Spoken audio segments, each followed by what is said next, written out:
we'll get this on the way. I want to call this meeting to order. Roll call, please. Mr. Ballard. Here. Ms. Nazario. Here. Ms. Johnson. Here. Mr. Sturgill. Here. And Mr. Williams. Here. Pledge of allegiance, please. Pledge allegiance to the flag of the United States of America, to the republic for which it stands, one nation, under God, indivisible, with liberty and justice for all. Our first recognition of visitors, seeing none. Is there a hearing of the public? Anyone here from the public online? Seeing none, I need a motion for our January 25th meeting minutes. So moved. Support. Roll call? Mr. Sturgill. Yes. Mr. Williams. Yes. Mr. Ballard. Yes. Ms. Nazario. Yes. And Ms. Johnson. Yes. And number 7, old business. Is there anything under old business? Hearing none. Reports and recommendations of our treasurer. Nothing at this time. Nothing at this time. Keep moving. Reports and recommendations of the CEO and personnel matters. Thank you, Mr. President. I got just a couple of comments first. We had actually very tragic situation in the Hawthorne Elementary neighborhood this morning that required a lockdown. And there was a shooting about a block away. And what made this very challenging is the fact that it happened as children were on their way to school. So it's a lockdown scenario that we don't have the opportunity to practice. And I just first, in no specific order, but I want to give a shout out to the Lorain Police Department. We knew we got a call during, well, still things were still in progress, or in process. We had our Officer Baez was at Hawthorne Elementary School within 90 seconds of that call. Ruben Figueroa, in charge of our safety and security department, was actually very understaffed today. We had many people call off. He personally was quarantined. He still navigated everything from his home and actually came out in his truck, kept his distance from everybody else. And Stephanie Alexander Johnson, they were just fantastic. It's one of those things. Who's managing that? It's one of those situations where, again, you don't have time to practice because you can't have a lockdown while children are still in the process of coming to school. But they demonstrated common sense, took their expertise, and all the parts of our plan that made sense and just executed things perfectly. We had a debriefing afterwards, and during that debriefing, it became pretty obvious that there are some areas in which we as a district need to improve, and I'll take ownership of those pieces. It was basically communication. We had everybody meant well, everyone was trying to keep people informed, but we had teachers reaching out to families, we had principals reaching out to families, we had central office people reaching out, and in doing so, some of the information was inconsistent and unclear, and sometimes it was just wrong. So again, we need to come up with some communication protocols, and we have a team put in place to pull that off. So again, I just want to congratulate our folks and on handling things expertly. It was just very impressive again. COVID update, Ross? So this week we started randomly testing students in pre-K through 8th grade. High school will start next week with the randomization as we keep ramping things up. Can we get an update on numbers of students? I'm having a tough time talking through my mask, so I apologize. Yeah, we have consents for 603 students right now. So the first week we were right around 70, so we've obviously gone way up, and our efforts to target and follow up have gotten us more. We're still working, and Aaron and Graham and Jeff Kruski have worked to target through a couple different ways, but meal end of last week and then this week again to try to get more, again, that said that they would like to be participate, or that just if they had a little more information would participate. So we can try to keep getting that pool up higher. So we're going to randomly test each week right around 330 students, and then our athletes will continue with the weekly testing. All total to this point, since the return to school, it does not going beforehand with just our athletes, but we've given 2,239 total tests, and we've had now through the weekend, 33 total positives. So we're at 1.47% for positivity. And again, that starts with the return from winter break with our staff that first week back. So that's where we are. Boys basketball? So we had a number of positives with boys basketball. So those teams will be in quarantine for the next 2 weeks now as a result. And one of the questions I get asked about that situation is, how does that impact us for tournament play? Seeding has already taken place, and our teams will be able to practice a week before our first tournament game. So Before we go past this, so again, the total number of students we've got back in person, what was that total number? The total back in person is, I have to look it up, we're right around 2,240. We're actually up a couple hundred from initially when families made their initial commitments. And what's the number that we're testing weekly? We have consents for 603 students. Yep. Thank you. So we had asked, if I can ask the chair, for two pieces of information. One was we asked to know how many students we had per building. Second, we asked how many students have been tested each week since our return. We were told we would get that. We have nothing. my apologies, So- Mr. Williams, that was me. And my Go ahead, Jim. question was more not how many we have per building, how many were coming each day per building. Because I've heard, kids will show up, especially at the high school, one, and then they're not coming back, or we have had a lot say they are coming, but they've never showed up in the classroom. Yeah, and it's not, it's kind of information that's contextually important. Yeah. We don't know. And these are numbers that are known. None of these numbers don't exist. I mean, they're all numbers that would be after the fact. So, and I don't understand why it would be so difficult to get this. Again, It Mr. seems Williams, like it's a number that's just sitting there someplace and you just look at it and there it is. It's not like it has to be extrapolated from anything or. Mr. Williams, again, I own that completely. I had it on my notes to talk to somebody about, and I had that conversation with somebody today. And I can tell them, I mean, so the week of the 18th, we tested 234 students. The week of the 25th, we tested 243 students. And then last week, we tested 126 students. And that was all from baseline phase, so as soon as somebody came in with the consent, so they would get their test. That's good. I've got a question about the number. You said we had 33 positives so far, okay, in all of our testing. If somebody doesn't go through us, yet they're in our system, but they end up being positive, are they included in our numbers? They are. Yep. Yeah, if they go through, and we have some of that, where we've had some, for example, some staff members with like their own children, for example, or somebody else that goes to the Mercy Clinic, that all comes back in our lab total. I mean, what if it didn't go through Mercy Clinic? Let's say somebody went somewhere else. Okay, I'm sure there's people in our district who go to their doctors or something, but I mean, are they reported back to us? So Are they in those numbers, or, I mean, that's what I'm wondering, because our numbers does seem kind of low. Yes, and we're going to keep riding that wave and making sure that we're still practicing our, mitigation practices. But yeah, that's where we are. I think what he means is, you said that only 33 have tested positive. We've had more positives in our district. Just from our testing, we've only had 33? And maybe I'm confusing your question then, Bill. Yes, from the testing that we're doing in district, we've turned up 33 cases. Are you asking if somebody goes to like their own doctor and they test positive that way? Yeah, but they still work for us. I got you. Yes. So that's not in that 33 number.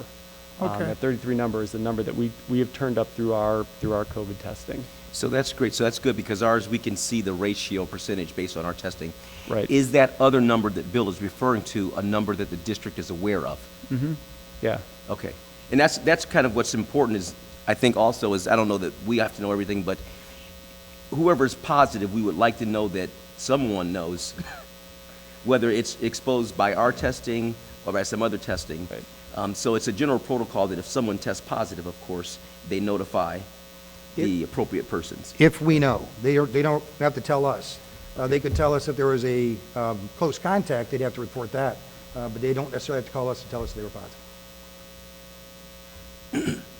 I guess as a community as a whole, if the community is at like a 14% or 20%, but we're coming out like a 2 or 3%, either we're really, really lucky or the numbers are... These are not the numbers we expected. Right, right, Yeah. right. And it's just a matter of trying to get a clearer picture on what we're looking at in our district. And maybe this is a good conversation to have in a work session or something like that where we can get more drilled down into these.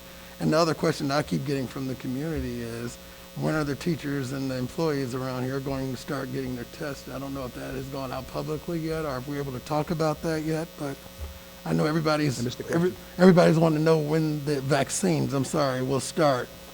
The vaccines for district is February 26th, and if we get Pfizer as we expect to, the second round will be around the 19th of March. Got it. Yeah, I've seen that sent out also. I did too, but I know the community keeps asking every time I go and try to get a Coke. They're wanting to know, so that'd be a really Yeah, and I good time think the announcement was all of people who work in educational institutions in the county are getting tested on that same day, correct? Yeah. That's It's right. going to go, yes. Vaccines on it. Vaccine, yeah, I'm sorry, not tested, vaccine. So I have another question though, and this relates to our athletes. So we became aware of the positive test for basketball players. And am I understand that they're regularly tested on Fridays? Is that? I thought they were Wednesdays. Yeah, I think it's Wednesday. The most recent week, it was Friday, but I think typically it's on a Wednesday. Yeah, that is gonna adjust some with the high school to make sure that we can do the random testing and the athlete testing and the staff testing. So as we keep ramping things up, but yeah, I think it was Wednesday, and but I could be wrong. Because about we'd that. had conversations before. So did our team play on Tuesday this week also, this past week? No. Because one of the questions that we had around that was with the dates selected, and it's one thing when we had the dates when they were practicing, but once our schedule started, it didn't seem like there was any adjustment to their testing date based on the game schedule. For example, if we know all of our games are on Fridays, why would we test so late? As, for example, we just played a team on Friday.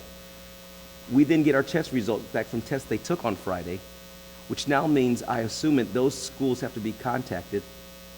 So doesn't it make sense to test 3 days or 4 days before we know we have a game?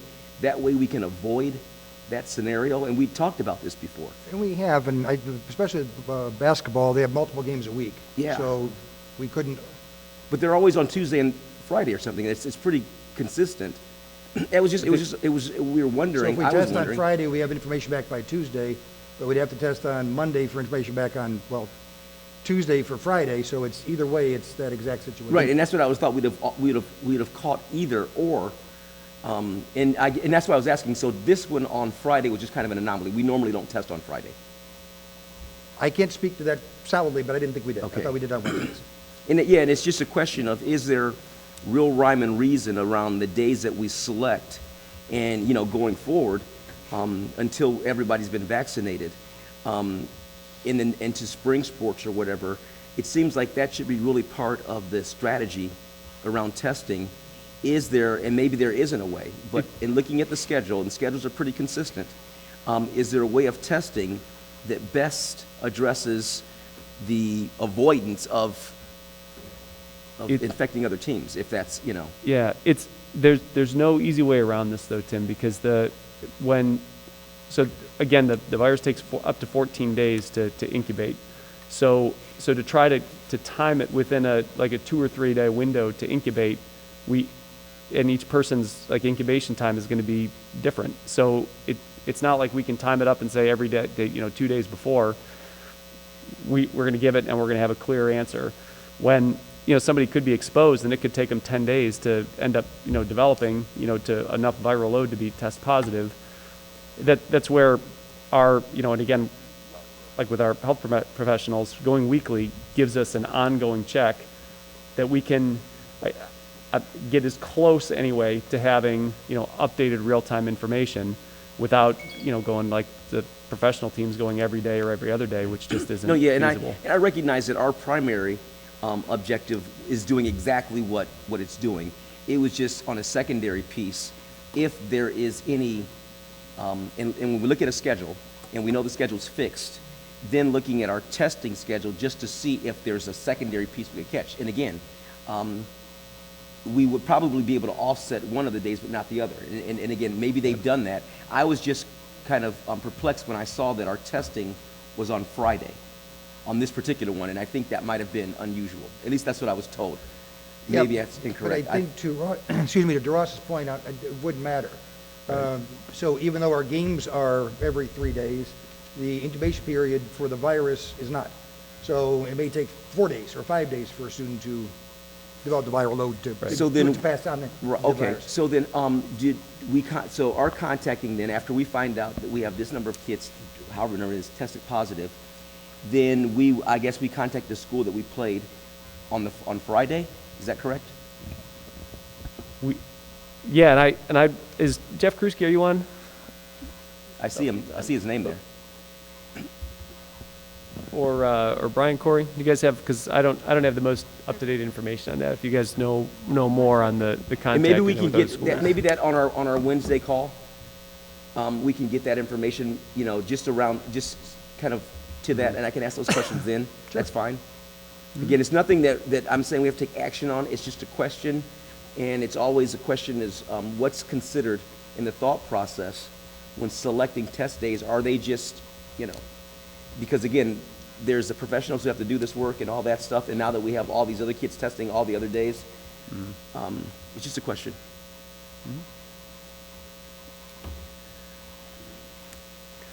I don't know. And the last thing I want to mention is that we've talked about for months Excuse me, now. real I'm sorry, quick. please. Yep. Everybody online is saying that they can't hear us. I'm not sure what's going on. Michael, can you hear us? I can hear you, yes.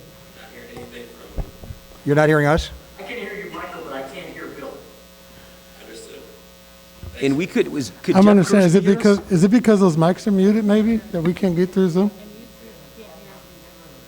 Pardon me? Usually we're hearing like some background noise, there's nothing coming out. Is that because maybe we got it muted on the microphone on Zoom possibly? Think that might do it? Maybe we don't mute that? I think you're going to get feedback. Yeah, you're going to get typically a bit. Some waves. Okay, for some reason, I know we're asking questions and I'm getting text messages that they can't hear us, so I'm not sure how to fix that. He says the server's down, he just said. Another 5 o'clock surprise. I mean, this is every week. It's something different every time. It's great. It's ridiculous. But I know they've got to interact with us. And I'm recording the session, Mark, which is not helping for their interaction, but if audio's not coming through, Okay. we can All right, it'll certainly okay. post it at least. Do we need to hear from anyone on there, or is there a way we can communicate with them when it's their turn, or? Well, I think we just lost it all. There again, I hate for them to hear, miss all this good information you're giving them, sir. Zoom 101. I mean, Brian and Jeff can certainly speak better to contacting other schools. Where'd you get it?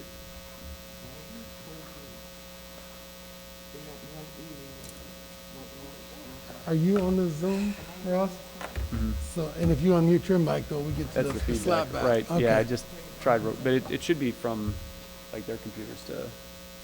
I was just yeah, wondering if handle you could carry talk and audio. ask your questions, maybe they can respond, but if you're getting slapped back, they won't be able to hear you.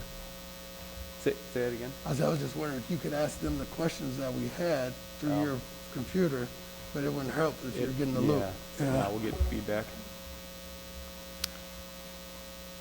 Can you hear us now, Michael? Evidently no.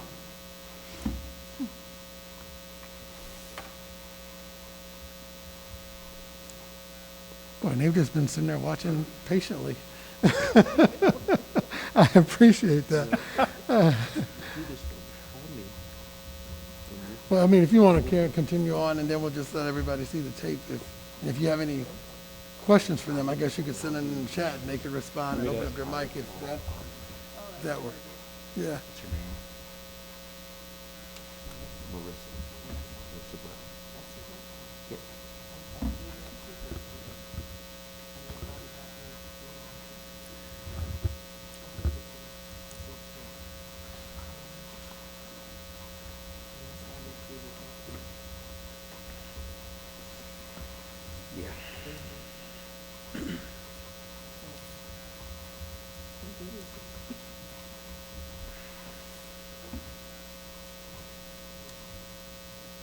Just,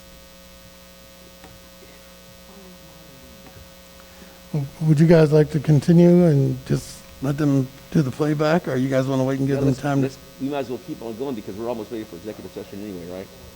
Or maybe we should just Okay. go to executive session now. That'd be fine. We'll just play it back. Once we get it, we'll just rebroadcast it. I was just wondering if we had any questions, but I'm sorry to interrupt you, Jeff. Please No, you're fine. continue. Actually, the last thing I want to do is remind folks that we plan to have a draft of our plan to present to the ADC and joint board meeting on February 16th, and we will get a draft of that plan to the 5 of you in the commission by the weekend.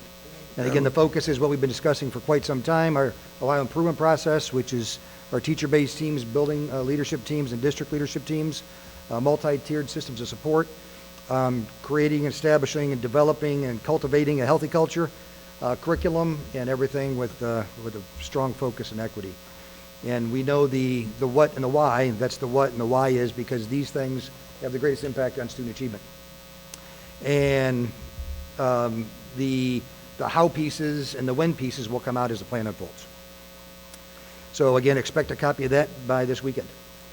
And I'm sure we'll revisit at the end of this meeting that we are having a joint board meeting on next Monday. It's on the 16th. It's the 16th, which is Tuesday, I think. Is it Tuesday? Okay. It's on the 16th, but I don't know what today is.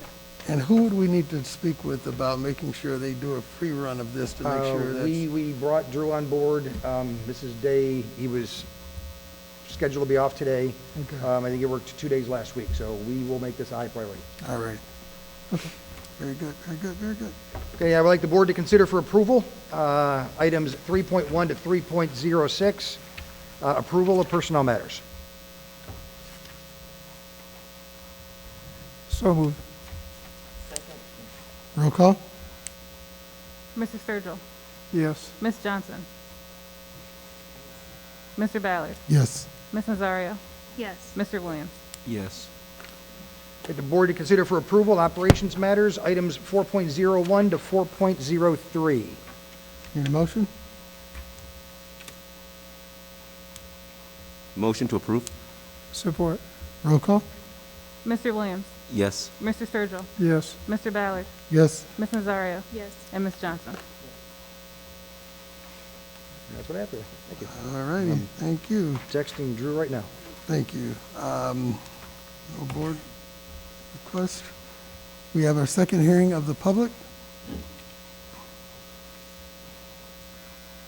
Hearing none, I need a motion. Actually, we got a special board meeting on February the 16th at 5 o'clock here, joint meeting with the ADC.